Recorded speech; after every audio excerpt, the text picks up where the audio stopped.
You can't marry her. What? What is that? The truth. This is us. No, it can't be. Please, I can explain. He married me in church and married her under the tree 3 weeks later, and God apparently attended both. There is a kind of silence that only exists inside a church when something holy is about to be broken. Not the silence before the sermon, not the silence before the prayer. A different silence, heavier, older, the kind that settles into the pews like a man who has decided he will not be moved. The kind of silence that has teeth. It was that silence that swallowed Redemption Chapel on the 3rd Sunday of October, when a woman none of them knew walked through the double doors mid-service and stood at the back and looked around the sanctuary with the careful, patient expression of someone reading a map. Her name was Mirabel Okonkwo-Sefu. She was 31 years old. She was wearing a yellow dress the color of ripe mangoes. She had a small scar above her left eyebrow from a bicycle accident when she was 9, and she had driven 2 hours from the northern town of Gulu on a road that was half paved and half prayer, because 3 days ago, a cousin had sent her a photograph, and in that photograph, a man she had married under an omu tree 22 days earlier was standing at the altar of this church in a rented suit holding the hand of another woman. She had looked at the photograph for a long time. She had put it down. She had picked it up again. She called her cousin and said, "Send me the name of the church." Her cousin said, "Mirabel, don't do anything," and Mirabel had already ended the call. Now she stood at the back of Redemption Chapel, and up at the front, behind the pulpit, Brother Emmanuel Balogun was reading from the book of Proverbs. His voice was the kind that made people feel safe. That was the first thing Seraphina had loved about it. If you are new here, welcome, and please stay with us through this story, because what you are about to hear is not simply a story about betrayal. It is a story about the architecture of deception, about how a man builds 2 houses and convinces each family they are living in the only one, about what happens when the foundations crack. And if you haven't already, this would be a good moment to subscribe, because the stories we tell here are not for the faint of heart, and you will not want to miss what comes next. Seraphina Adaeze Balogun had been married 11 months, 23 days, when she first noticed something was wrong with the Sundays.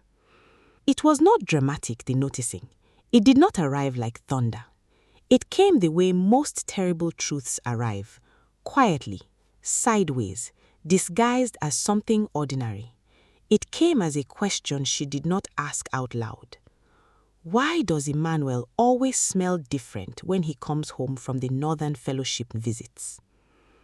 The Northern Fellowship visits, that was what he called them. Twice a month, sometimes 3, he would drive north to what he described as outreach work. The church had a sister congregation in Gulu. Emmanuel was on the deacon's board. There were collections to deliver. There were poor families who needed the church's assistance. There was a widow who needed a new roof on her house. There was always something that required Emmanuel's particular brand of quiet dependability. Seraphina had married Emmanuel because he was the most dependable man she had ever met. She came from a family of brilliant, charismatic, unreliable men. Her father who disappeared for months at a time on business, her uncle who made promises the way other men breathed, her brother who could charm the feathers off a bird but could not hold a job for more than 3 months. Emmanuel was different. Emmanuel was solid. Emmanuel arrived where he said he would arrive. Emmanuel called when he said he would call. Emmanuel was the kind of man you could build a life on because he felt like bedrock. The wedding had been everything Seraphina had ever wanted a wedding to be. 260 guests at Redemption Chapel, the choir singing so beautifully that her grandmother, a woman who had not cried publicly since 1987, wept openly in the front pew. A 3-tiered cake with cream-colored fondant and small sugar flowers that her aunt had driven from Lagos to personally supervise. A reception at the Botanical Gardens with fairy lights strung between the trees and a DJ who understood that the night should begin with Fela and end with something that made elderly relatives feel young again. Emmanuel in his suit. Emmanuel with his hand over his heart when she walked down the aisle. Emmanuel saying his vows in that voice that made everything feel safe and permanent and true. She had believed every word. She still believed them on that Sunday morning in October when she noticed the woman in yellow standing at the back of the church. She registered her presence the way you register a foreign face in a familiar place. A mild curiosity, nothing more. Who is that? She wondered. Is she a visitor? She seems to be looking for someone. Then Emmanuel, still reading from Proverbs, looked up from his Bible the way he sometimes did when the Spirit moved him to make eye contact with the congregation, and his eyes crossed the sanctuary and landed on the woman in yellow, and his voice stopped. In 23 years of attending church, Seraphina Adaeze Onyeka Balogun had never heard a man stop reading mid-verse, not in the middle of a word, not with no explanation. Not like that, like something had reached across the room and taken the words directly out of his throat. The silence lasted perhaps 4 seconds. To Seraphina, it felt like the space between a lightning strike and the sound of something falling. Then Brother Kofi, the associate deacon, gently took the Bible from Emmanuel's hands and continued reading, his voice calm and practiced, the way men who've spent decades in church learn to smooth over anything. And Emmanuel sat down, and his face had become a mask, and Seraphina, who had been married to this man for 11 months and 23 days, realized she did not know what lived behind it. The woman in yellow sat down in the last pew. She stayed for the entire service. Seraphina could not stop looking at her. She told herself she was being irrational. She told herself that Emmanuel had simply been startled by something, a memory, a thought, the particular quality of the October light through the stained glass. She told herself all the reasonable things a woman tells herself when the unreasonable thing she suspects is too enormous to hold. After the benediction, when the congregation rose and began the slow, sociable drift toward the doors, Seraphina made her way to the woman in yellow. She did not know why. Some part of her, the part that had grown up watching her father's absences, that had learned to read rooms before she could read words, some part of her already knew. But knowing and admitting are not the same country. They don't even share a border. "Welcome," Seraphina said. "Are you visiting?" The woman in yellow looked at her for a long moment. She had extraordinary eyes, dark and very clear, the kind of eyes that have made a decision and are at peace with it. "You are Seraphina," the woman said. It was not a question. "Yes," Seraphina said. "I am Mirabel," the woman said. "I think we need to speak privately." And that was how Seraphina Adaeze Onyeka Balogun learned that her husband had a second wife. Not a girlfriend, not a secret relationship, a wife, a ceremony, a cake, vows, witnesses, a chief and an elder and an omo tree that had been standing in the village of Amuru for 140 years, under which generations of the Sefu family had made their most sacred commitments, under which Mirabel Okonkwo had become Mirabel Okonkwo-Sefu, and also, though she did not know it yet, Mirabel Okonkwo-Sefu Onyeka Balogun, though that last name had never been hers to take. Emmanuel, it turned out, had different surnames for different lives.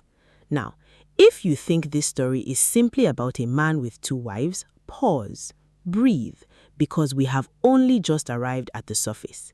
Beneath it, There are things that will change everything you think you understand about this story, about these women, and about the man who stood between them like a wall pretending to be a bridge. Subscribe if you haven't. You will want to be here for what is coming. The room they found was the church's small counseling office, beige walls, 2 chairs, a box of tissues on the table that had clearly been placed there by someone who understood that rooms like this exist for moments like this.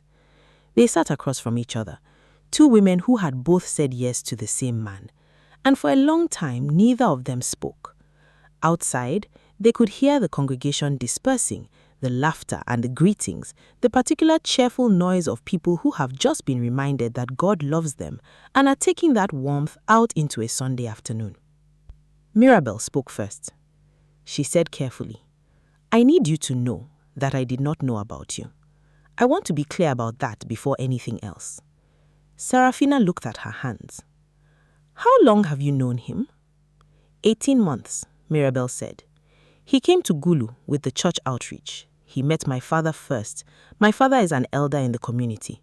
He brought supplies, he brought medicines, he brought food parcels.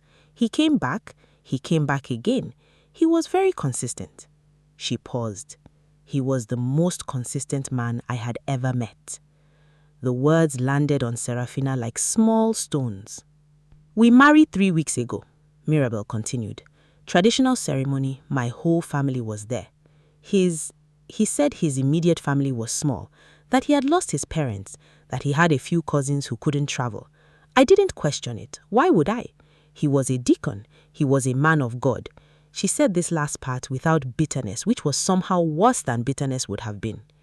"He told me his name was Emmanuel Sefu, that Sefu was his father's name, that he'd taken it up in memory. He told me the church posting had been transferred and that we would move to Kampala after the new year." "His name is Emmanuel Onyeka-Balogo," Seraphina said. "I know," Mirabel said. "My cousin found the wedding announcement in a church newsletter from 11 months ago." The silence again, heavier now. "He's been dividing his Sundays," Seraphina said slowly, working it out as she spoke.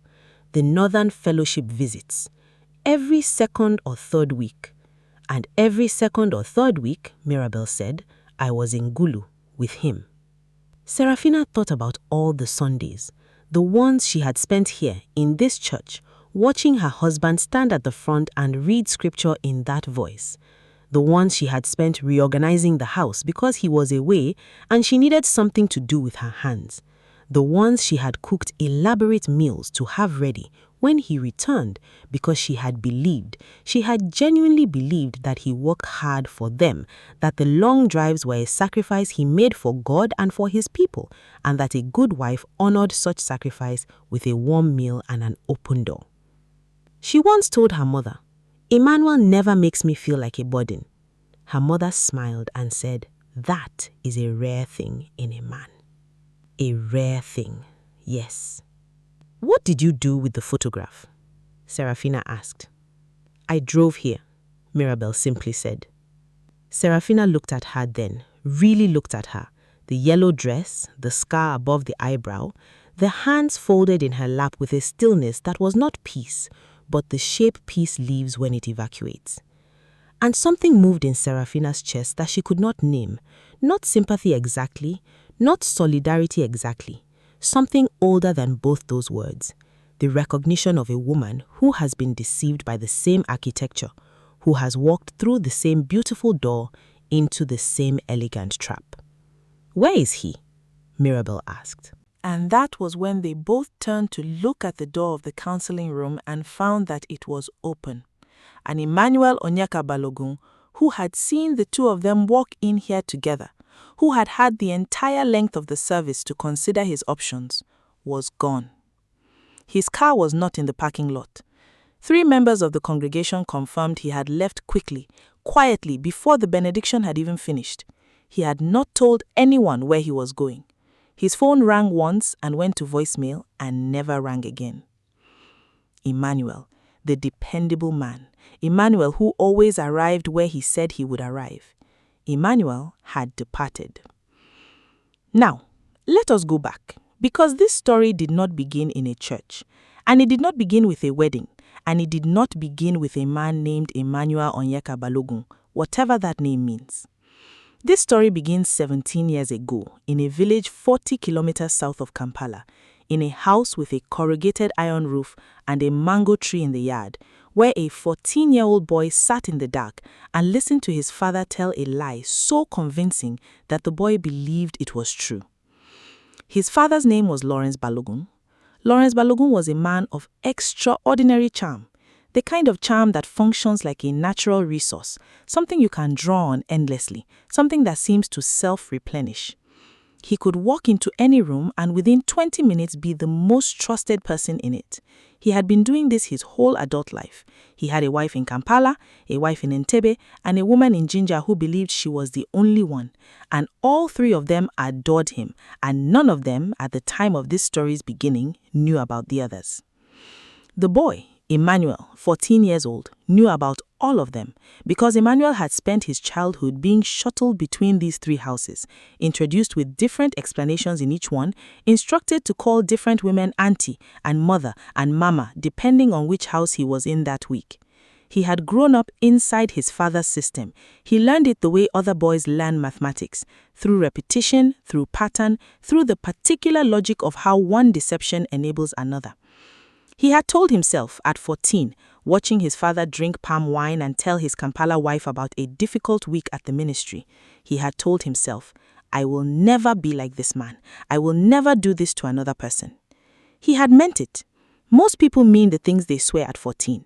But there is a terrible alchemy that happens between the things we witness in childhood and the adults we become. It does not announce itself. It does not arrive as a choice. It arrives as a capability, a fluency, a knowledge of what is possible that lives in the body long after the mind has rejected it. Emmanuel Okonkwo-Sefu had grown up knowing at a cellular level that it was possible to divide yourself between lives and maintain each one, that people trust what you present to them, that love, when properly managed, does not ask the questions that would destroy it. He had become a deacon. He had become genuinely devout. This is not a contradiction, or rather it is a contradiction, but it is a human one. Emmanuel Okonkwo-Sefu believed in God with sincerity. He prayed. He meant the prayers. He delivered food parcels to families who had nothing. He arrived early and stayed late. He gave the impression of a man whose interior and exterior were the same because part of him, the largest part, the part that showed, genuinely was. But the other part, the part that grew up watching his father, the part that knew the architecture, the part that when he drove north to Gulu and met an elder's daughter with clear dark eyes and a stillness that reminded him of something good, the part that knew how to begin. He had not planned Mirabel. He would say this later in different contexts to different people, and it was the truest thing he said during that entire period. He had not planned her. He had gone to Gulu as a deacon to do genuine outreach work, and he had met her, and she was something that happened to him the way weather happens. He did not choose it. He only chose what to do after. And what he chose to do after was to become Emmanuel Sefu, a man with a smaller history and a transferable soul, a man who could love Mirabel Okonkwo with complete sincerity on the weekends he was in Gulu and return to Kampala and love Seraphina Adaeze with complete sincerity on Sundays he was home, and see no contradiction in this because his father had taught him, without words, without even intention, that a man contains more than one life if he is organized enough to maintain them. He had been organized. For 11 months, he had been extraordinarily organized. And then his phone had slipped from his pocket during a visit to Mirabel's cousin's house, and the cousin had seen the screen light up with a notification from a photographs application, and curiosity had done what curiosity does. The cousin's name was Patience. She had not in that moment been patient at all. And now Emmanuel's car was not in the parking lot of Redemption Chapel, and two women sat in the counseling office, and outside the October sun was making the Kampala streets the color of something burning. Here's the thing that neither woman knew yet. Emmanuel had not simply run. A man like Emmanuel, a man who has spent a lifetime managing complexity, does not run without a plan. Running without a plan is what ordinary people do when they panic. Emmanuel panicked, yes, but inside the panic, like a pilot inside a storm, a part of him remained operational. Because there was something at stake that neither Seraphina nor Mirabel knew about. something that made both marriages, both women, peripheral to a larger danger. His phone had died in the parking lot, or rather, he had put his SIM card in a different phone, a small Nokia he kept in his glove compartment, and driven not north, not south, but east to a building near the Nakawa market where a man named Festus Okafor was waiting for him. Festus Okafor. This name, let us hold it for a moment. Festus Okafor had been Lawrence Balogun's business partner for 30 years. When Lawrence died, quietly, of a heart that simply decided it had done enough, Festus had inherited not Lawrence's money, but Lawrence's knowledge. The knowledge of where things were, the knowledge of which Lawrence's children had been told which version of the will. Emmanuel was not in Festus's world by choice. He was in it by inheritance, by the accident of being Lawrence's oldest son. The one Lawrence had, in a moment of strange paternal sentiment, actually told him the truth about the finances. There is money, Lawrence had told Emmanuel 2 weeks before he died. There is money and there is a man named Festus, and when I am gone, Festus will come to you. Do not trust him. Do not let him near it. Emmanuel had nodded. He thought, my father is dying and is not thinking clearly. 3 months after Lawrence's funeral, Festus had come. And what Festus had offered was not a threat, but a partnership, a share of the money, a continuation of certain business arrangements Lawrence had been managing in exchange for Emmanuel's cooperation in what Festus called the administrative transition. It had sounded reasonable. It had sounded like paperwork. Emmanuel had signed things. He had moved money between accounts as directed. He had told himself he was simply honoring his father's legacy, managing an estate, doing the complicated adult work of dealing with what the dead leave behind. It was not paperwork. It was not estate management. He understood this now. The money that moved through those accounts had not come from any business Lawrence Balogun had ever run. Lawrence, with his charm and his 3 wives, was a facilitator, a man who opened doors for other people's commerce and was paid generously to keep those doors from being noticed. Festus was not his partner. Festus was his handler. And the accounts Emmanuel had been moving through for 4 years were part of something that Emmanuel did not have clean enough hands to distance himself from anymore. He had gone to church and become a deacon, partly for the same reason some people move to a different neighborhood, to become, in his own mind, someone else, someone his father had not made, someone whose name was not compromised. But Festus Okafor did not care about Emmanuel's reinvention. And 3 days ago, the same day Mirabel's cousin found the photograph, Festus had called Emmanuel with a new request, a final request, he said. He needed one more transfer. One large one. After this, he said, Emmanuel was free. Emmanuel did not believe him. A man who says after this to a man who is already in does not mean after this. He means for now. And so Emmanuel had been moving through the previous 3 days with 2 separate catastrophes converging on him. Mirabel arriving at the church, which he had seen from the pulpit, and which had emptied him of all words, and Festus waiting in Nakawa with a request Emmanuel could not fulfill and could not refuse. He was not a simple man, Emmanuel Balogun. He was not a simple villain. He was something more exhausting than that. A man who had been running for so long he had forgotten what stillness felt like, who had built multiple lives precisely because he did not know how to live inside only one, who was frightened and capable and genuinely loving and genuinely corrupt all at once, and who was, as he drove toward Nakawa, crying. Not because of what he had done to Seraphina, not because of what he had done to Mirabel. He was crying because he had just realized, sitting in a parking lot at the back of Redemption Chapel, watching 2 women walk into a counseling room together, that the thing his father had built was still standing inside him, and he did not know how to pull it down. But before we get to that room, before Mirabel and Seraphina sit across each other with a box of tissues between them and the wreckage of a year laid out on the table like evidence, there is something that happened between the end of the service and the beginning of that conversation that neither woman knew about. Something that was happening simultaneously in the church kitchen, where a deaconess named Sister Perpetua had overheard the word gulu and had gone very still beside the tea urn. Sister Perpetua had been a deaconess at Redemption Chapel for 14 years. She was 62 years old, she wore her grey hair in 2 plaits, and she had a quality that long-serving churchwomen sometimes develop, a nearly supernatural capacity to hold information until the right moment. She had known Emmanuel Onyeka-Balogun before his marriage to Seraphina. She had, in fact, written him one of his character references for the deacon's board. She had also, 3 months after that reference was written, received a phone call from a woman in Gulu who said she was calling on behalf of a niece who was being courted by a man from Kampala named Emmanuel Sefu, who said he was a churchman. And did Sister Perpetua know of anyone by this description? The woman had described Emmanuel precisely: the voice, the height, the particular quality of his attention. Sister Perpetua had said she knew no one named Emmanuel Sefu. This was technically true. She had put the phone down and told herself she was being foolish, that there was no reason to assume the man in Gulu was the Emmanuel she knew, that Sefu was a common enough name in certain regions, that 2 men could share a face and a vocation without being the same man. She had told herself this for 8 months.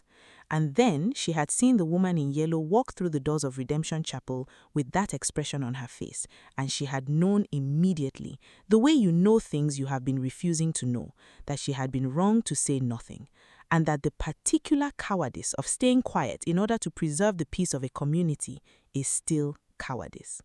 And that peace built on ignored evidence is not peace, but simply an arrangement between people who have agreed to not look. She did not go into the counseling room. She did not have the right. But when Emmanuel left the church in a hurry, Sister Perpetua followed him to the parking lot and she stood beside his car. And she said, "Emmanuel, tell me I am wrong about what I think." And Emmanuel, who had always liked Sister Perpetua, who had always found her steady and sensible and kind, looked at her and said nothing for a long moment. Then he said, "You are not wrong." And Sister Perpetua said, "Then you have to go back in there." He had not gone back in. He had gotten in his car. She had stood in the parking lot and watched him drive away, and she had gone back inside, and she had gone to the kitchen and stood beside the tea urn for a very long time, holding the knowledge of what she had said 8 months ago, which is a particular kind of weight that has no name in most languages, but many people carry. She made tea. She brought it to the counseling room door. She knocked softly. Saraphina opened the door. Sister Perpetua handed in the tea and said, "Whatever you need, I am here." And then she went away, because some rooms need to breathe without a witness. This is the thing about communities built on faith. They contain always both the people who look away and the people who stand at the door with tea. Often, these are the same person at different points in their courage. Back in the counseling room, Seraphina had her phone in her hand. She was looking at it, but not making a call. Mirabel was watching her.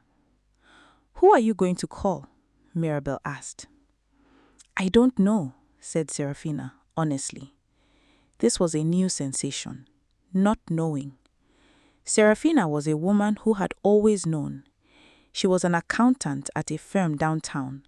Her entire professional life was organized around the confidence that numbers, properly examined, revealed the truth. She had applied this principle to her marriage. The accounts were in order, the man was present, the faith was mutual. She had examined the available evidence and found it coherent. She had missed an entry. "His family," she said, finally. "I should call his family." "He told me his family was small," Mirabel said. "He told me both parents were dead and they were only distant cousins." "His mother is alive," Seraphina said. "She lives in Ntinda. I have had Sunday lunch at her house 6 times. Mirabel absorbed this without expression. Then she said, "He told me he was an orphan." The word sat between them like something that had been dropped. "He told you his parents were dead," Seraphina repeated. "Yes." Seraphina thought about this. She thought about Emmanuel's mother, a large, warm woman named Constance, who made groundnut stew with a patience that bordered on ceremony, who held Seraphina's face in both hands at the wedding reception and said, "Thank you for loving my son," who sent Emmanuel birthday messages every year on April 3rd and texted Seraphina recipes on Sunday afternoons, the way mothers-in-law do when they have accepted a daughter. "He told you his parents were dead," Seraphina said, "and he told me his family was small. We were both told small versions of the same story." "Everyone around him was given a partial map," said Mirabel.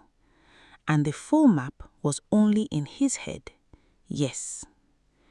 There was a long pause, and then Seraphina said something that neither of them expected.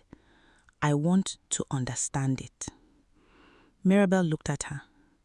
"Not to forgive it," Seraphina said quickly. "I'm not talking about forgiveness. I'm talking about understanding how a person does this, how you build two lives and maintain them both, how you look at two women and say to each of them, 'You are my home.' Because he said that to me. On our wedding night, he said, 'Seraphina, you are my home.' And I believed him. I still feel like I believed the right thing somehow, like what he said was true in the moment he said it, even if..."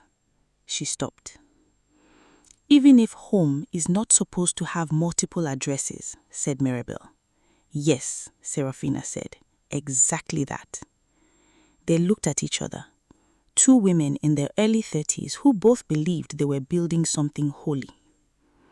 "His father," said Mirabel suddenly. Seraphina frowned. "What?" "He mentioned his father once, only once. He said his father was a complicated man, that his father had taught him some things he was trying to unlearn. He said it like it was finished, like the unlearning was done." He paused. "I thought it was a beautiful thing to say. A man who examines himself and grows. I thought that was what I was seeing." "What was his father's name?" "He didn't say." Seraphina pulled up her contacts and found Emmanuel's mother's number, Constance Balogun. She pressed call and put it on speaker between them. The phone rang 3 times, then Constance's voice, warm and Sunday slow. "Seraphina, bless you. I was just thinking of you. How is my son?" And Seraphina said, as calmly as she could manage, "Constance, I need to ask you some things about Emmanuel's father."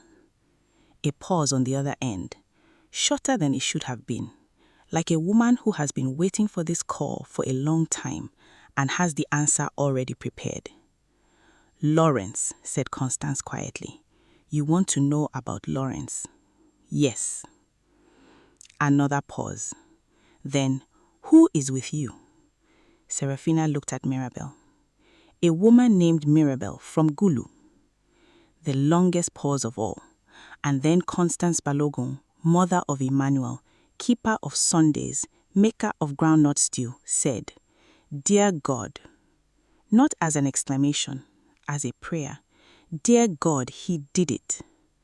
"Constance, he swore to me," she said, "on Lawrence's grave, he swore he would not do it." Her voice had changed completely. The warmth was gone. What was underneath it was older and less comfortable. "He swore that he saw what his father was and that he was different. And I believed him. I raised him to be different, and I believed him, and..." She stopped. "Constance, we need to find him." "He won't be easy to find," Constance said. "His father was never easy to find when he ran. Emmanuel learned that too." Seraphina and Mirabel looked at each other across the table. And beneath the devastation, beneath the anger and the grief and the oceanic disorientation of having your life restructured in the span of a single morning, something else was forming between them. Something unsentimental and focused and clear. "Tell us," Seraphina said, as calmly as she could manage, "everything you know about his father." Subscribe if you haven't already. Because what Constance told them changed the entire map. And the map, it turned out, was much larger than any of them had understood. Lawrence Balogun had not simply been a man with 3 families. He had been a man with a system. And the system had a name, and the name was Festus Okafor. And Festus Okafor had been waiting for someone to ask about Lawrence Balogun for 4 years. Because Festus was not simply a criminal. He was a man with a grudge. A man who had been promised something by Lawrence and had never received it. A man who had spent 30 years enabling Lawrence's world and had received for his 3 decades of service an absence in the will and a silence where his name should have been. Constance knew this because Lawrence, in the last week of his life, had told her. He had sat in the house in Ntinda with the tubes in his arm and the yellow light on his skin, and he had told Constance things that she had tried for 4 years not to think about. About the money, about Festus, about what Festus would do when he came looking. Lawrence told Emmanuel not to trust Festus, Constance said, but he didn't tell Emmanuel what Festus actually wanted. He thought he was protecting him by giving him half the information. Lawrence always protected people by giving them half the information. He thought half was enough to keep you safe. She paused. It never was. What does Festus want? Said Mirabel. He wants what Lawrence promised him, a percentage, a share, money that was moved through certain accounts, some of which Emmanuel has been managing. Festus has been waiting for Emmanuel to understand what those accounts actually contain.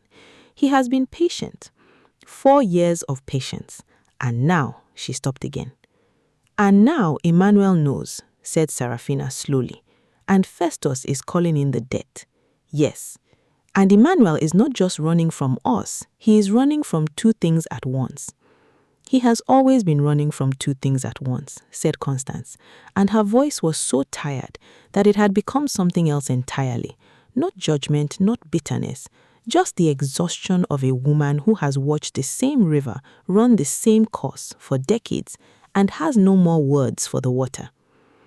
There was a silence, and then Seraphina made a decision. We need to find him before Festus does. Mirabel looked at her sharply. Why?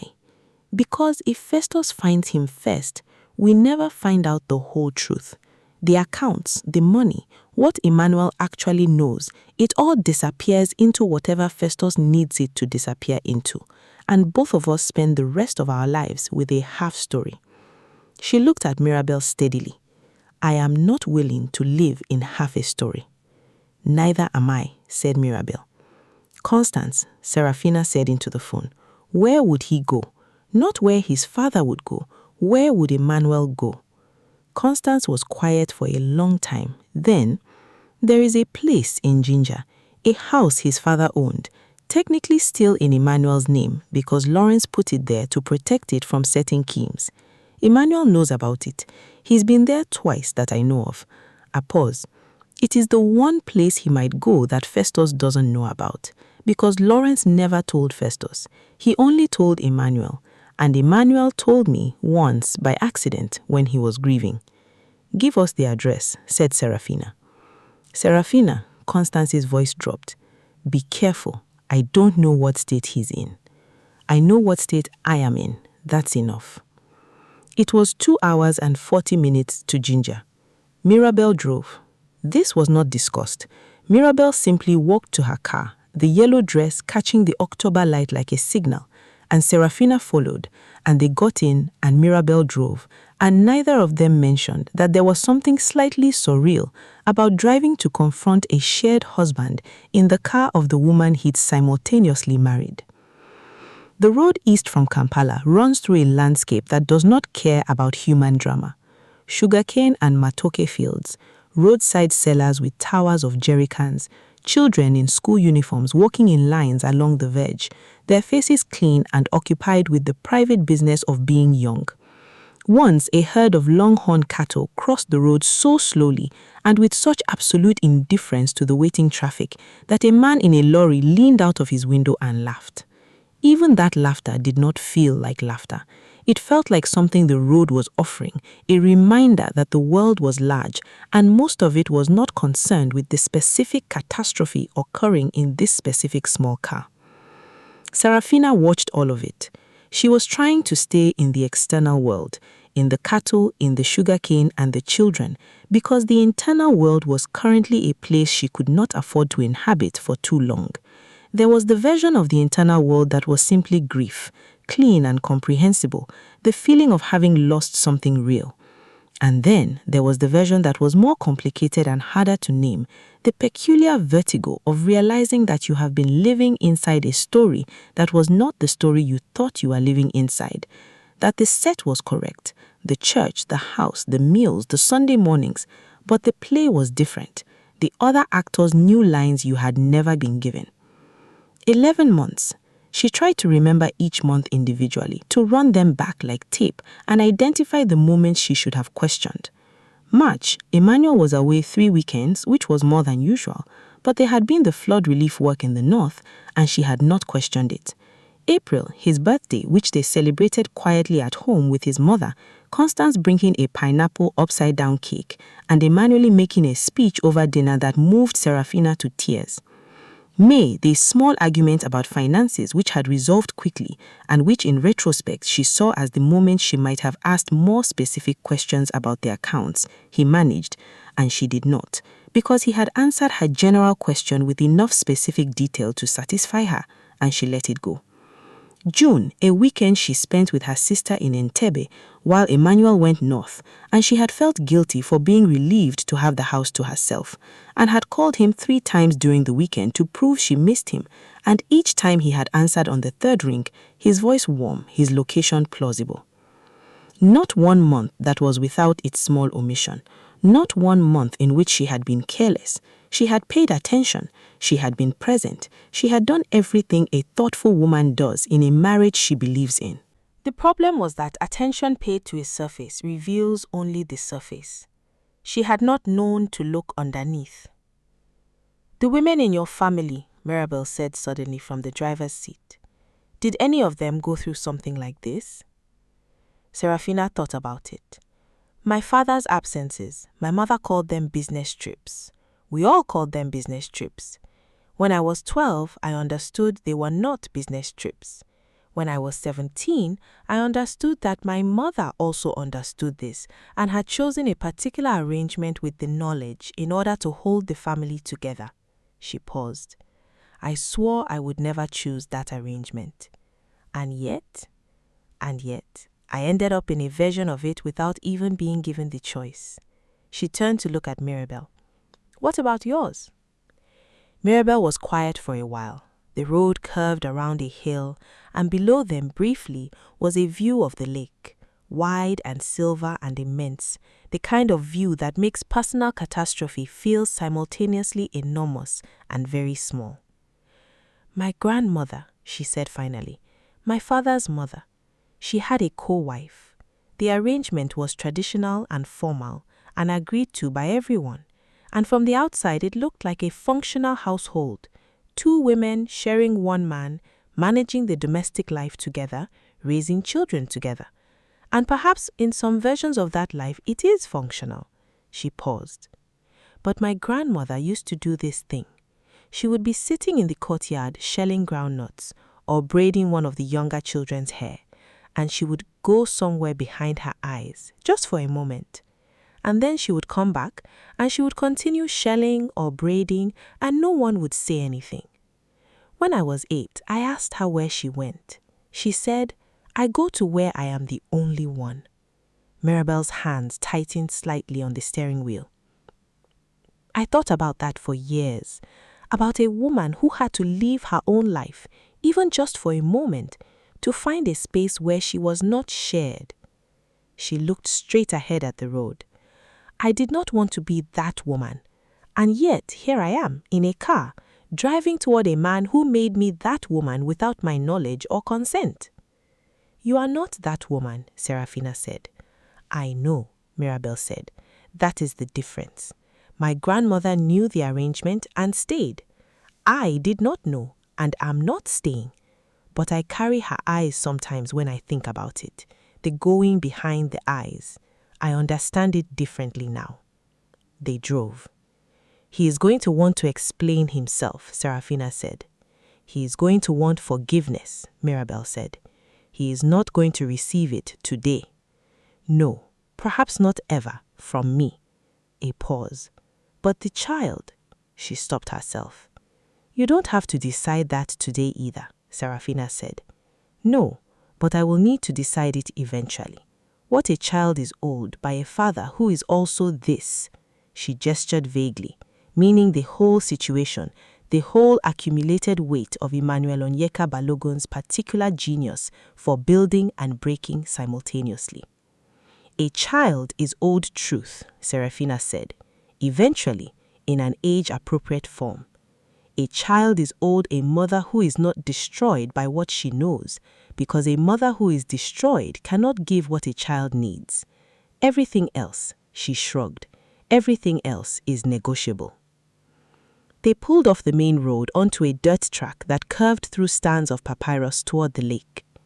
The address Constance had given them led them to a small house with whitewashed walls and a green door, set back from the track in a stand of eucalyptus, with the lake visible behind it, the late afternoon light turning everything copper. Emmanuel's car was in the yard. Seraphina looked out the window. Church outreach 2 years ago. He was collecting for a flood relief fund. He was so organized about it. He had a proper ledger, he had receipts, he had this whole system for making sure every donation was accounted for and reached the right people. She paused. I asked him to show me the accounting. He thought that was funny. He said, "You don't trust me?" I said, "I don't trust anyone with money by default. It's nothing personal." He laughed. He showed me the ledger. It was perfect. What did that feel like? Mirabel asked. Like I had found the only other organized person in the world. Mirabel nodded. He brought medicine to my father's village. The proper medicine with the correct expiry dates, packed in ice, with written instructions for each family about dosage. You know what most organizations send? Expired tablets and good intentions. He sent ice. He's genuinely good at the doing, Seraphina said. That's what makes it so confusing, Mirabel said. Yes. Another silence. Then Mirabel, do you love him? Seraphina considered this for a long time. I love the person I believed he was. Whether that person exists, I don't know. Maybe there are pieces of him that are true. Maybe the man who organizes medicine in ice and keeps a perfect ledger, maybe that man is real. Maybe the deacon is real. And also the man who lied to both of us for nearly a year is real. And both things live in the same body. She turned to look at Mirabel. Do you love him? I think I love the father of my child, Mirabel said quietly. The car went very still. Seraphina turned fully in her seat. What? 8 weeks, Mirabel said.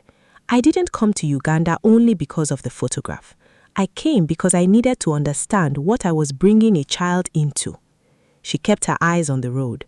Her voice was steady in the way a person's voice is steady when someone has spent 3 days rehearsing this conversation in their head. I told no one yet. My family doesn't know. He doesn't know. Seraphina sat with this. She sat with it the way you sit with something you cannot immediately process, not denying it, not accepting it, simply holding it and letting it exist. Okay, she said finally. Just that. Okay. Mirabel glanced at her. That's all you're going to say? I'm going to need a moment before I say anything else meaningful. They drove in silence until they reached the outskirts of Ginger. Then Seraphina said, The child is innocent. Yes, Mirabel said. Whatever happens with Emmanuel, whatever we decide, the child is innocent. I know. And so are you, said Seraphina. And her voice cracked, just slightly on the last syllable. And she looked out the window and pressed 2 fingers against her mouth for a moment. You drove 2 hours on a bad road in a yellow dress because you needed to know the truth.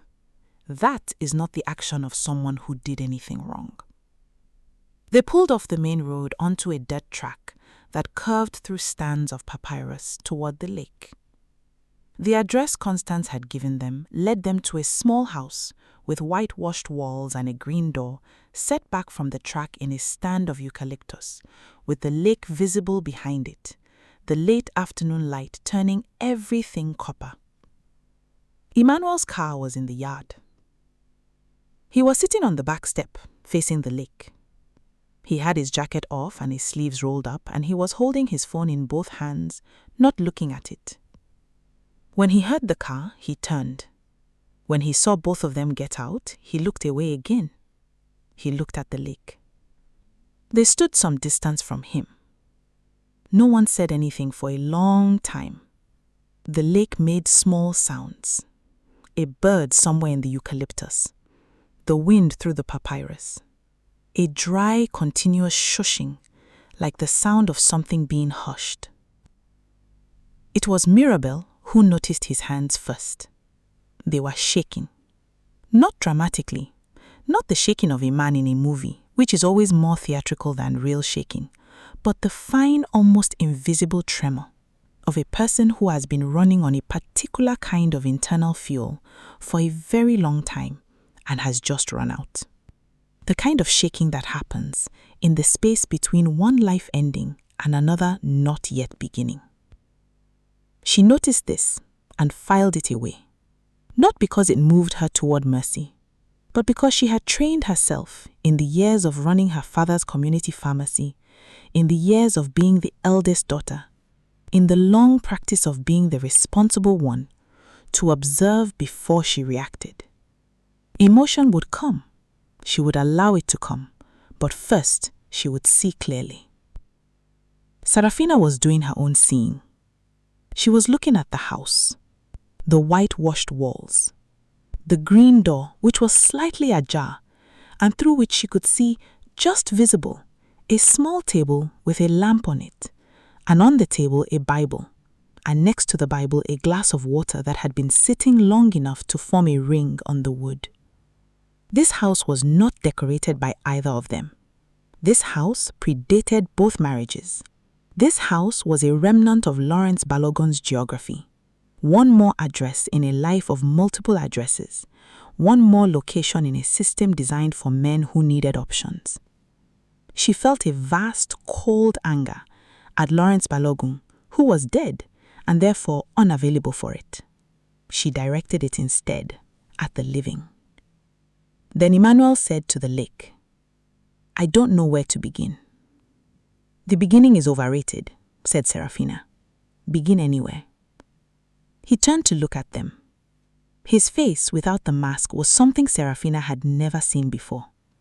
She had thought she'd seen him unguarded, in the mornings, half asleep, or when something moved him during prayer. But this was different. This was the face beneath the face. And it was not the face of a monster. It was the face of a man who was very, very tired. He said, "I know what you are going to say." "You don't, so please don't start there." He closed his mouth. "I want to know about your father," said Seraphina. "I want to know about Festus. I want to know about the accounts. I want to know everything you have been managing that neither of us was allowed to see. Because whatever you did to our hearts, you may have also put us in danger. And that is a different conversation from the one about the marriages." Emmanuel looked at her for a long time. "How do you know about Festus?" "Your mother." He closed his eyes. "My mother. She has been waiting for this day for 4 years. She said she raised you to be different from your father, and she believed you were. And..." She stopped. Something flicked across Emmanuel's face at this, a pain so immediate and genuine that she almost went to him and hated herself slightly for almost going to him. "Tell us about Festus." He told them. He talked for a very long time, sitting on the step with the lake behind him and the evening coming in from the east. He told them about Lawrence and about the 3 houses and about growing up shuttled between lives.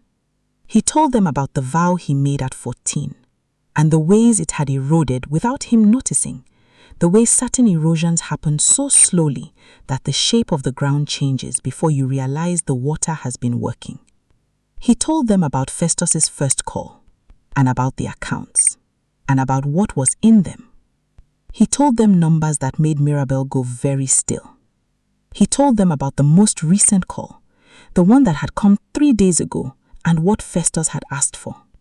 He told them that he had not done it, that on the morning of the Sunday in question, he had made the different decision, had gone to a lawyer, a different lawyer, one Festus did not know, and had begun the process of making everything visible. The accounts, the transactions, the whole architecture. He talked about the moment somewhere in the middle of the previous year, when he had understood that he had become his father. Not partially, not in some limited way, completely. He said, "There was a Tuesday afternoon when I was driving between Gulu and Kampala, and I had just left Mirabel, and I was calculating how long I needed to be on the road before I could call Seraphina and say I was almost home.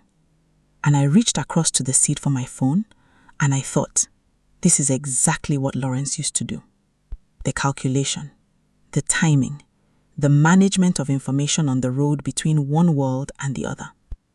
He always kept his phone on the passenger seat. He said, I pulled over at a petrol station. I sat there for 40 minutes. I told myself I would end it. One of them, both of them, I didn't know. I told myself that something had to change, and then I drove on, because I did not know how to change anything without destroying everything.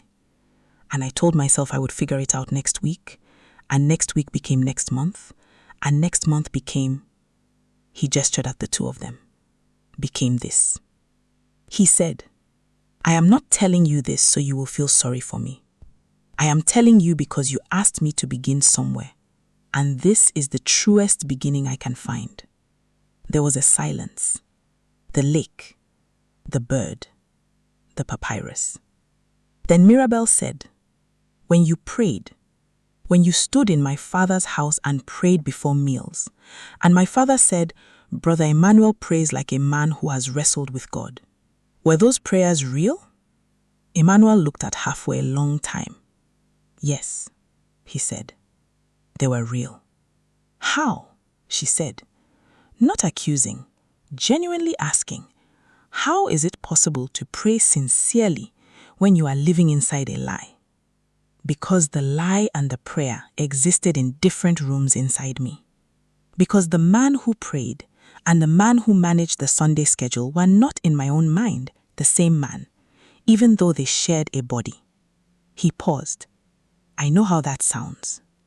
It sounds like your father, said Seraphina. Yes, it does. And when you stood at the altar with me, said Seraphina, and you said those vows, the words about forsaking all others, did you hear what you are saying? I heard every word. And I believed I meant them. In that room, in that moment, I believed I was the man who could mean them. His voice had dropped very low. I did not understand then that meaning something in a moment is not enough, that a vow is not a feeling, it is a structure. You have to build it and maintain it and choose it again every single day. I had never learned how to do that because I had never seen it done. My father's only model was management, and I had taken in his model without knowing it and convinced myself it was something else. Seraphina said nothing. She was looking at the lake. I know that this is not sufficient, Emmanuel said. I know that understanding it does not correct it. I know that what I did to both of you is not a thing that gets repaired by comprehension. He looks from one to the other. I am not asking for anything. I am telling you what I know, because you came here and you deserve to know it. You are going to call the lawyer tonight, Seraphina said. Not a question. Yes. And you are going to give them everything, not partial, not managed, everything. Yes.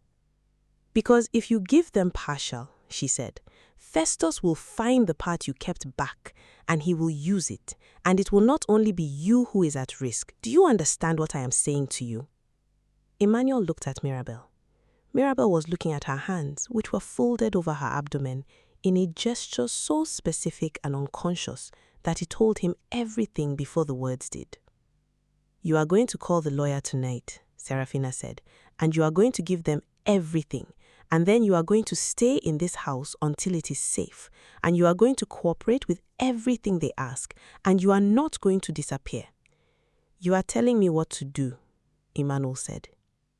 "Yes," Seraphina said, "I am.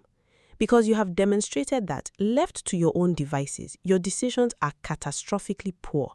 So for the immediate short term, you are going to let two people who are smarter than you currently are tell you what the next right action is." She held his gaze. "Can you do that?" There was a long pause. "Yes," he said. "Good," she said, and she sat down on the step beside him, not close, not touching, but beside him, and held out his phone for her. "Give me the lawyer's number. I'm going to call first and explain the situation. You will talk after." He handed her the phone without a word. Mirabel sat on the grass nearby, facing the lake, listening to Seraphina's voice behind her, calm, precise, And I believed I meant them. In that room, in that moment, I believed I was the man who could mean them. His voice had dropped very low.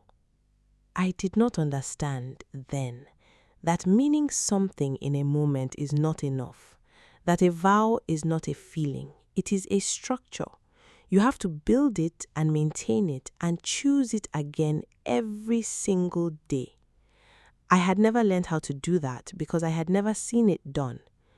My father's only model was management, and I had taken in his model without knowing it, and convinced myself it was something else." Seraphina said nothing. She was looking at the lake. "I know that this is not sufficient," Emmanuel said. "I know that understanding it does not correct it. I know that what I did to both of you is not a thing that gets repaired by comprehension." He looked from one to the other. "I am not asking for anything. I am telling you what I know, because you came here and you deserve to know it." "You are going to call the lawyer tonight," Seraphina said, not a question. "Yes. And you are going to give them everything, not partial, not managed, everything." "Yes. Because if you give them partial," she said, "Festus will find the part you kept back, and he will use it, and it will not only be you who is at risk. Do you understand what I am saying to you?" Emmanuel looked at Mirabel. Mirabel was looking at her hands, which were folded over her abdomen, in a gesture so specific and unconscious that it told him everything before the words did. "You are going to call the lawyer tonight," Seraphina said, "and you are going to give them everything, and then you are going to stay in this house until it is safe, and you are going to cooperate with everything they ask, and you are not going to disappear." "You are telling me what to do," Emmanuel said. "Yes," Seraphina said, "I am. Because you have demonstrated that, left to your own devices, your decisions are catastrophically poor. So for the immediate short term, you are going to let two people who are smarter than you currently are tell you what the next right action is." She held his gaze. "Can you do that?" There was a long pause. "Yes," he said. "Good," she said, and she sat down on the step beside him, not close, not touching, but beside him, and held out his phone for her. "Give me the lawyer's number. I'm going to call first and explain the situation. You will talk after." He handed her the phone without a word. Mirabel sat on the grass nearby, facing the lake, listening to Seraphina's voice behind her, calm, precise, efficient, the voice of a woman who is furious and heartbroken and completely functional, which is a combination that some women learn to produce and which the world does not sufficiently honor. The evening came in off the lake. The papyrus went gold and then grey. Somewhere in the distance, a fishing boat's lamp came on, a small, warm point of light on the wide, dark water. Mirabel watched it and thought about her grandmother going behind her eyes to the place where she was the only one. She thought about her daughter, who did not yet know what the outside world was. She thought about the omu tree in Amuru, under which she had said her vows, which were sincere, even though the ground beneath them was rotten. She thought, a tree is still a tree. What you said beneath it was still what you said. The truth of who you were in that moment is not cancelled by what you discovered afterward. You were a woman who stood and meant it. Hold on to that. She held on to that. On Friday, Emmanuel said, 2 days ago. Before the service, Mirabel said, yes. You were already unraveling it before we found you, Seraphina said. I've been trying to unravel it for months. I didn't know how to do it without, he stopped, without burning everything down. Everything is already burning, Mirabel said. I know. If you went to a lawyer, Seraphina said, and now the accountant in her was taking over, the part that examined figures and found what was true. If you went to a lawyer, then there is a paper trail, there is documentation. We can work with documentation. Emmanuel looked at her with something that might have been wonder. You have destroyed my marriage and you are thinking about the paper trail? I am thinking, Seraphina said precisely, about what can still be salvaged, not the marriage. The marriage is finished. But you have, Emmanuel, you have information that could put you in serious danger if Festus discovers you gave it to a lawyer. And if you are in danger, that danger does not stop at you. It extends. Her eyes moved briefly to Mirabel, and Emmanuel followed her eyes. And then he saw Mirabel's expression, and something in him shifted, some understanding arriving slowly. Mirabel, he said, what is it? Mirabel looked at Seraphina. Seraphina gave a very small nod. I am pregnant, 8 weeks, Mirabel said. The light on the lake, the papyrus moving, the eucalyptus making its dry sound in the evening wind. Emmanuel sat very still for a long time. Then he put his face in his hands. He cried, not the crying of a man performing remorse. There is a kind of crying that is for the audience, and there is a kind that is not. This was not. This was the sound of something structural failing, some internal architecture that had been under too much weight for too long finally giving way. It was ugly, and it was real. Neither woman comforted him. That was not their job. They let him cry. Then Seraphina said, get up, we need to call the lawyer. What happened next was not simple, and it did not have the shape of a story that had decided to be kind. Festus Okafor, when the full documentation reached the relevant authorities 3 weeks later, found that Lawrence Balogun's careful arrangements had created an impeccably preserved record of exactly what moved through exactly which accounts. Lawrence, in his paranoia, had documented everything, not to incriminate himself, but to have leverage over Festus if Festus ever turned on him. This documentation, sitting in a lawyer's safe in Kampala, became the thing that ended the arrangement and created a cascade of investigations that would occupy the courts for the better part of 2 years. Lawrence Balogun had not simply been a man with 3 families. He had been a man with his system, and the system had a name, and the name was Festus Okafor. And Festus had been waiting for someone to ask about Lawrence for 4 years, because Festus was not simply a criminal. He was a man with a grudge, a man who had been promised something by Lawrence and had never received it, a man who had spent 30 years enabling Lawrence's world and had received, for his 3 decades of service, an absence in the will and a silence where his name should have been. Constance knew this because Lawrence, in the last week of his life, had told her. He had sat in the house in tinder with the tubes in his arm and the yellow light on his skin, and he had told Constance things that she had tried for 4 years not to think about the money, about Festus, about what Festus would do when he came looking. Lawrence told Emmanuel not to trust Festus, Constance said, but he didn't tell Emmanuel what Festus actually wanted.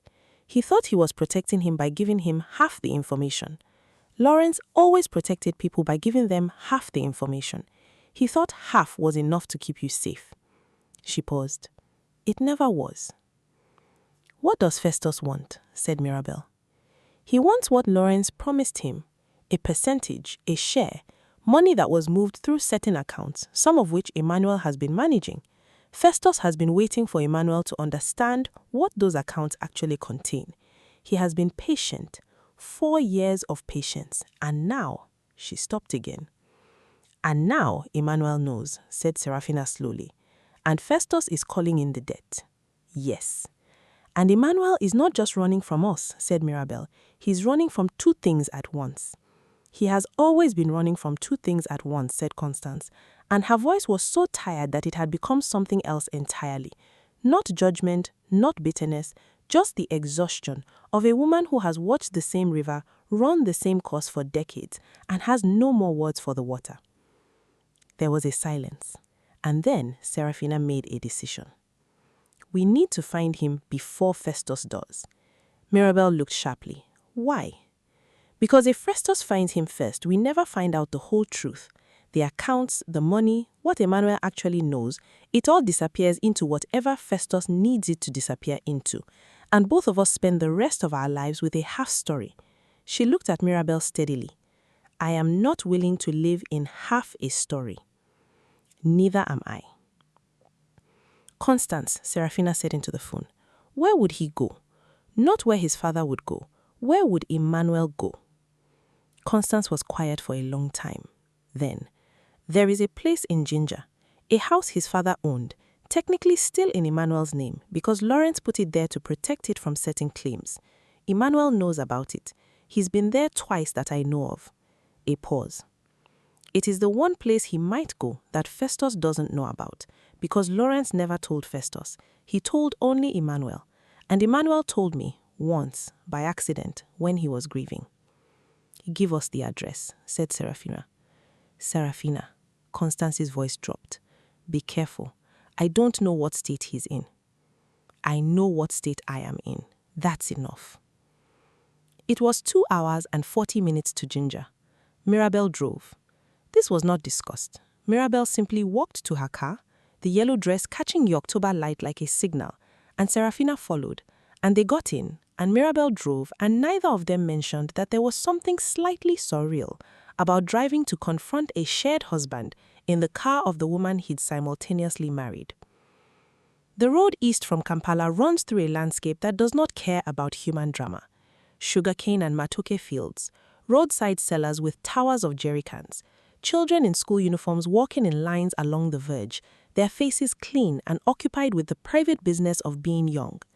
Once, a herd of long-horned cattle crossed the road so slowly and with such absolute indifference to the waiting traffic that a man in a lorry leaned out of his window and laughed. Even that laughter did not feel like laughter.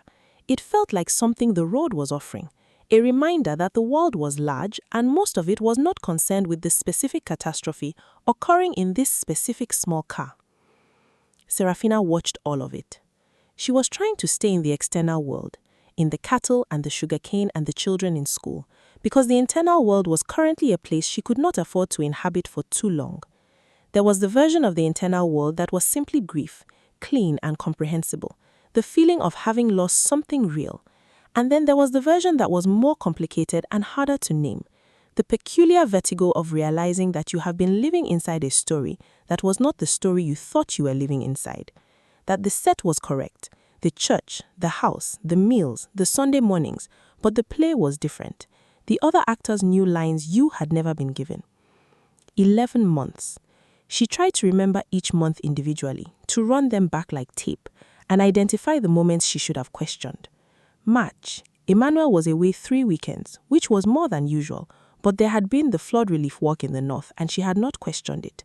April, his birthday, which they celebrated quietly at home with his mother, Constance bringing a pineapple upside-down cake, and Emmanuel making a speech over dinner that moved Seraphina to tears. May, a small argument about finances, which had resolved quickly, and in retrospect she saw as the moment she might have asked more specific questions about the accounts he managed, and did not, because he had answered her general question with enough specific detail to satisfy her, and she let it go. June, a weekend she spent with her sister in Entebbe while Emmanuel went north, and she had felt guilty for being relieved to have the house to herself, and had called him 3 times during the weekend to prove she missed him, and each time he had answered on the 3rd ring, his voice warm, his location plausible. Not 1 month that was without its small omission. Not 1 month in which she had been careless. She had paid attention. She had been present. She had done everything a thoughtful woman does in a marriage she believes in. She asks those questions, now, in every room, at every table. It is not paranoia, it is precision. And precision, she has learned, is the closest thing to safety that actually exists. The Omu tree in Amuro, the one that has stood for 140 years, under which Mirabel made her vows, is still standing. A tree does not know what was sworn beneath it. A tree holds all ceremonies equally. It makes no judgment. It simply stands and grows and offers shade to anyone who needs it, regardless of what they have done or what was done to them. God, the old people say, is like that tree, attending all the ceremonies, witnessing everything, making no immediate editorial comment. The editorial comment comes later. It always does. Brother Emmanuel stood at the altar and said, "You are my home." He said it twice, to two women, under two different roofs, beneath a sky that was the same sky. This is the thing we do not say out loud. He meant it both times. This is the other thing we do not say out loud. Meaning it is not the same thing as it being true. Truth is not what we feel in the moment of saying. Truth is the whole record. Truth is what you find when you examine every entry, including the ones that were meant to stay hidden. Truth is what Seraphina found on a Sunday morning in October, when a woman in a yellow dress walked through the doors of Redemption Chapel and stood at the back with the expression of someone who has finally found the right address. Truth is what Mirabel found when she drove 2 hours on a road that was half paved and half prayer, knowing not exactly what she would find, knowing only that she needed to find it. Truth is what Constance Balogun has been carrying for 40 years, the weight of knowing what her husband was, and then the weight of watching her son become a partial echo of it, and then the weight of the phone call she always knew was coming. Truth is what Amara will one day ask about, sitting in her grandfather's house in Gulu, looking at a photograph of a man she knows is her father, but does not yet understand. And the truth of this story, the whole of it, the parts that are ugly and the parts that are merely sad, and the parts that are quietly, stubbornly still alive. The truth of this story is that none of them are finished yet. That is the most important thing. None of them are finished yet. If this story found something in you, if it sat with you the way that real things sit with you, not lightly, but with weight, then share it with someone who needs to hear it. And if you haven't already, subscribe. Not because we need the numbers, but because the stories we tell here are not small stories. They are the stories we carry in our families across generations. The stories that live in houses with corrugated iron roofs and mango trees in the yard, that travel in trucks with handmade cribs in the back, that arrive in yellow dresses at the doors of churches and say, quietly, calmly, with extraordinary clear eyes, "I think we need to speak privately." These are the stories that matter. We will keep telling them.